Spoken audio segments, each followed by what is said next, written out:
هو في يا جماعه يعني احنا مش عارفين نقعد من قناه نادي الزمالك، مش عارفين نقعد من اعلامنا، مش عارفين نقعد منه شويه. ركله جزاء اشرف بن شرقي والنادي انبي والنادي الاهلي والحوار اللي انتوا عارفينه ده كله، النادي الاهلي ما بيتكلمش عليها قد ما نادي الزمالك بيتكلم عليها. انا مش فاهم ليه احنا مش طلعنا بيان في بدايه الموسم قبل ما الموسم ما يبدا اصلا، بعد ما النادي الاهلي اعترض على تعيين عصام عبد الفتاح كرئيس للجنه التحكيم في مصر. طلعنا احنا ودعمناه، مش طلعنا ودعمناه يبقى المفروض نسكت خالص، المفروض نسكت ما نتكلمش. لا نسكت ازاي؟ عندك جليليو مذيع قناه الزمالك طالع بيعترض وبيشبه الكوره دي لكوره في منتخب انجلترا ومنتخب النرويج في ربع نهائي كاس العالم. انا هجيب لك الكورتين، طبعا هجيب لك الكورتين وهقارنهم لك ببعض، وهقول لك الفرق بين كوره ضربه جزاء النادي الاهلي ونادي انبي، وهقول لك الفرق بين كوره ضربه الجزاء اللي ما اتحسبتش لمنتخب النرويج في ربع نهائي كاس العالم. بس قبل ما نبدا، عندنا في حلقه النهارده اخبار كتيره جدا جدا، فاتمنى انك تشترك في القناه وتعمل لايك وتصلي على سيدنا محمد عليه افضل الصلاه والسلام. ويلا نبدا، يلا نبدا. تعال نبدا يا باشا بجاليليو. جاليليو اللي طلع وقال لك كره ضربه جزاء اللي كانت لمنتخب انجلترا ومنتخب النرويج. تعال الاول نشوف جاليليو قال ايه وبعدين نرد عليه ونقارن بين الكورتين. ماتش انجلترا والنرويج في كوارتر فاينل كاس العالم الاخير الاخير ده الحمد لله الماتش لسه طازه. كوره حسين هيعرض لنا دلوقتي الصور بتاعتها، الناس تشوفها. هي في الدقيقه 75 من المباراه، في الوقت الاصلي الماتش راح اكسترا تايم. الماتش دوت في الدقيقه 75 كورنر مرفوع جاليليو طبعا في اللقطه دي بيقول لك في كوره حصلت بين منتخب انجلترا ومنتخب النرويج. انا هجيب لك الكوره دي دلوقتي قدامك، زي ما انت شايف قدامك كده. الكوره دي لمنتخب انجلترا ومنتخب النرويج. مدافع منتخب انجلترا طار في الجو بعد ما الكوره اتردت من العارضه. مدافع منتخب انجلترا طار في الجو، معاه مين؟ معاه مهاجم منتخب النرويج، الاثنين دلوقتي طايرين في الجو، فالكوره اتردت لهم من العارضه. فمدافع منتخب انجلترا عطى كوع بسيط كده وهم الاثنين في الجو، عطى كوع بسيط زي ما انت شايف قدامك كده لمين؟ لمهاجم منتخب النرويج. طلع جاليليو يقول لك الكره دي ما اتحسبتش ضربه جزاء ليه؟ الكره دي ما اتحسبتش ضربه جزاء ليه؟ وكره اشرف بن شرقي اتحسبت ضربه جزاء، بما ان الكورتين مشابهين، مع ان الكورتين مش مشابهين اصلا. هو بيقول لك الكورتين مشابهين، لكن انا شايف ان الكورتين مش مشابهين، وهقول لك ليه دلوقتي، وهجيب لك كوره اشرف بن شرقي. بس عايز زي ما انت شايف قدامك كده، الكره ما اتحسبتش ضربه جزاء لان الاثنين في الجو، الاثنين مطيرين على الكوره، الاثنين مركزين على الكوره. فمدافع منتخب انجلترا طاير ومركز على الكوره، مش مركز بس على، مش طاير مثلا علشان يعطل مهاجم منتخب النرويج، لا هو طاير علشان بس مركز وهو ان هو يطلع الكوره. نيجي بقى لكوره اشرف بن شرقي ومدافع نادي انبي. زي ما انت شايف قدامك كده الكوره تقريبا اتلعبت من زيزو، فلما الكره اتلعبت من زيزو اشرف بن شرقي جري وطار. كل هدف اشرف بن شرقي ان هو ياخد الكره براسه يحطها في الشبكه على طول ويسجلها هدف للنادي الاهلي. تمام. ايه اللي حصل بقى؟ مدافع نادي انبي جاي من وراه، مدافع نادي انبي جاي من وراه. كل هدف مدافع نادي انبي ان هو يعمل ايه؟ كل هدف مدافع نادي انبي ان الكوره بس ما توصلش لاشرف بن شرقي. مدافع نادي انبي ما طارش ولا اتحرك من على الارض، لا هو كل هدف مدافع نادي انبي ان هو يعطل اشرف بن شرقي ويمنع وصوله من الكوره. فايه اللي حصل؟ مدافع نادي انبي راح زاق اشرف بن شرقي بايده بكل قوه ان هو يوقع اشرف بن شرقي. عايز اقول لك ان انت لو طرت في الجو كده شويه وواحد زقك، انت هيختل توازنك لانك في الجو انت بعيد عن الارض، فانت هيختل توازنك. فزي ما انت شايف قدامك كده مدافع نادي انبي زق اشرف بن شرقي بالكوع، فاشرف بن شرقي اختل توازنه فمنعه من الوصول للكوره وكان هيسجلها هدف والكوره كانت على راسه. عشان كده كوره اشرف بن شرقي اتحسبت ضربه جزاء وكوره منتخب انجلترا ما اتحسبتش ضربه جزاء. يا رب اكون قدرت اوضحها لك على اوضح صوره ان الكوره دي لا اتحسبت ضربه جزاء والكوره دي ما اتحسبتش ضربه جزاء. طبعا لو احنا هنخلص من جاليليو فاحنا مش هنخلص من مها صبري. قناه نادي الزمالك بتكب علينا، يعني الواحد مش عايز يقول الفاظ خارجه، لكن قناه نادي الزمالك يعني وصلتني لدرجه ان انا ما فياش صوت ولا الواحد قادر ان هو كل يوم يعمل حلقه زي الاول، لدرجه ان صوت الواحد اتنبح فبقت كل يومين حلقه.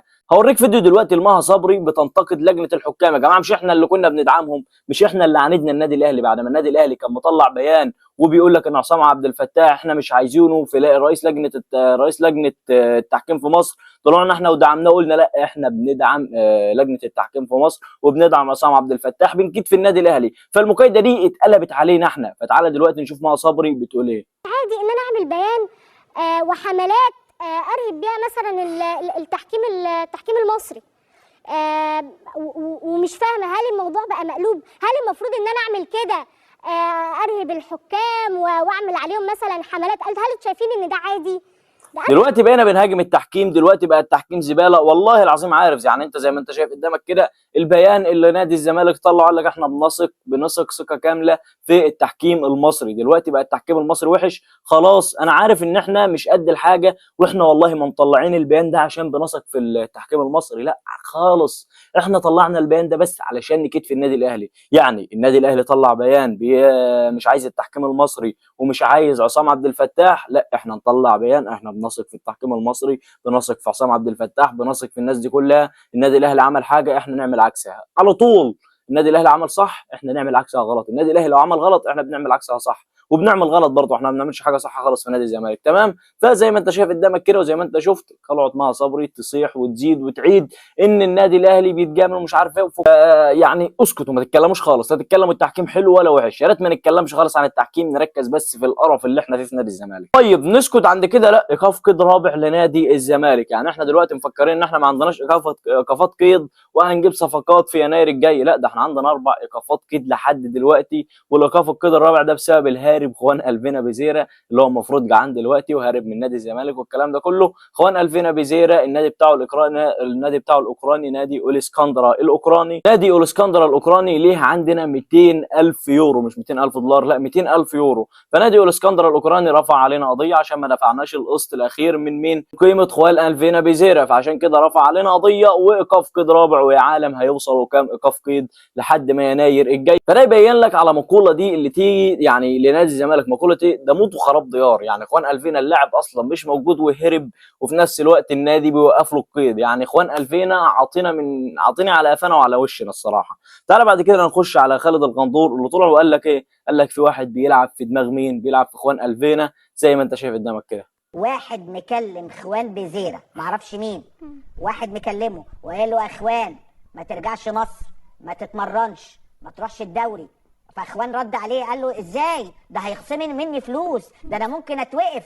يا اخوان اي فلوس هتتخصم منك انا اللي متحملها، اي فلوس انت عارف خالد الغندور قصده على مين؟ خالد الغندور قصده على الاهلي. خالد الغندور هيكون قصده على ياسين منصور، قصده على الناس دي. قصده ان واحد من النادي الاهلي شايف ان 50% من قوه نادي الزمالك في مين؟ في خوان الفينا. فاحنا نهرب خوان الفينا، النادي الاهلي يعني يهرب خوان الفينا. النادي الاهلي مش فاضي ان هو يفكر في خوان الفينا ويفكر في بزيره ويفكر في ابو بزيره كمان. يا جماعه احنا يا ريت نركز على نفسنا شويه، والله ما هعلق اكتر من كده على خالد الغندور. وتعالى بعد كده نروح على مين؟ على كريم الدبيس، اصابه جديده. يعني مش عارف المركز ده والله يا جماعه من بعد ما علي معلول مسابه وجوهراوي، من بعد ما علي معلول مساب المركز ده، والمركز ده حصل فيه لعنه. تمام، اي واحد بيجي في المركز ده بيتصاب. يحيى عطيه الله جه اتصاب، يوسف بالعمري جه اتصاب، الواد محمد شكري جه اتصاب، كريم الدبيس اتصاب. اللعيبه كلها بتيجي في المركز ده سبحان الله بتتصاب. دي اسمها لعنه الملك على المملكه. يعني لما في قانون المماليك بيقول لك لما تخون الملك بيحصل لعنه للمملكه. هو ده اللي حصل.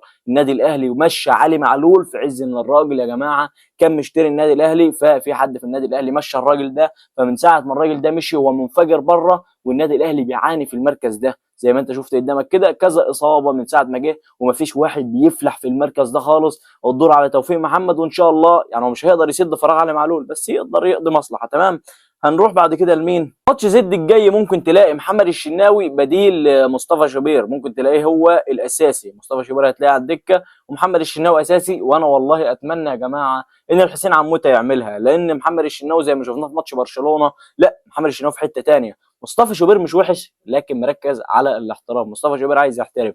مصطفى شوبير لازم يقعد على الدكه لحد ما يجدد. لو ما جددش مصطفى شوبير يكمل على الدكه لحد ما يمشي من النادي الاهلي، لانه هيديك اداء سيء جدا جدا، مش عشان هو سيء لكن عشان هيكون هو مركز في الاحتراف. فيا ريت النادي الاهلي لو هيجدد لمصطفى شوبير يكون اساسي، لو مش هيجدد له محمد الشناوي يكون اساسي. الحارس اللي دماغه هتكون صافيه كده وخلاص مركز في التمرين مركز في الماتشات هو اللي هيأدي. لكن مصطفى شوبير دلوقتي مركز في حاجه واحده بس، وهي ان مصطفى شوبير عايز يحترف بس. هي دي الحاجه الوحيده اللي مركز فيها مصطفى شوبير. ولحد هنا تكون خلصت حلقتنا، لكن حلقتنا لسه ما خلصتش. باذن الله تكون الحلقه عجبتك. الحلقه دي كانت متعبه جدا جدا، وخصوصا في جاليليو ان انا قدرت اشرح لك الكره دي من الكره دي واجيب لك الكره دي من الكره دي والكلام ده كله. فيا رب تكون الحلقه عجبتك. ولو وصلت لحد هنا مش تصلي على سيدنا محمد عليه افضل الصلاه والسلام، تشترك في القناه وتعمل لايك. والله انت لو وصلت لحد هنا فانا مش محتاج منك انك تشترك ولا تعمل لايك، مش محتاج منك حاجه. خلاص انت وصلت لحد هنا فانت مش محتاج منك حاجه. استناني باذن الله بكره في حلقه جديده بعد مباراه الزمالك. السلام عليكم.